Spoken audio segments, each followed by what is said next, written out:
आज आपण करूया शेकटाच्या शेंगाची भाजी। शेकटाच्या शेंगाच्या भाजीला लागणारं साहित्य, थोडंसं आलं घेतलं, 10 ते 12 लसूण पाकळ्या घेतल्या, कोथिंबीर, जिरं आणि एक मिरची घेतली। आता आपण याचं वाटण करून घेऊया।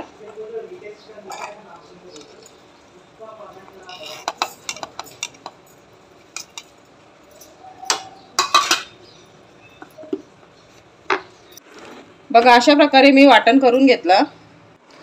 कढई गरम झालेली आहे, तेल टाकून घेऊ। तेल गरम झालेलं आहे, वाटण टाकून घेऊ।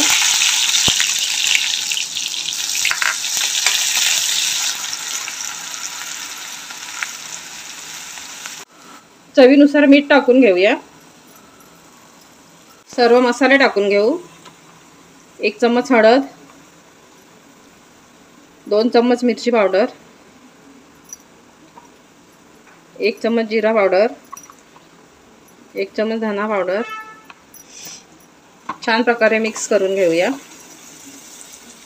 1 टोमॅटो मी बारीक चिरलेला होता, तो पण टाकून देऊ।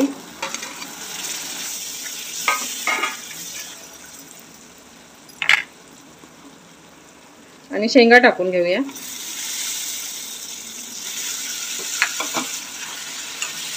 शेंगा छान प्रकारे मिक्स करून घेऊया मसाल्यामध्ये। झाकण ठेवून 5 मिनिटं वाफेवर शिजवून घेऊया। 5 मिनिटं झालेले आहेत। आपण भाजी फिरवून घेऊया।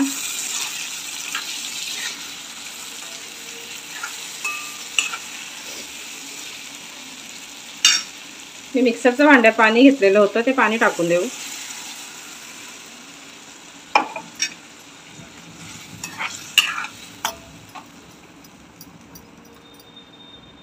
आणि झाकण ठेवून भाजी शिजवून घेऊ।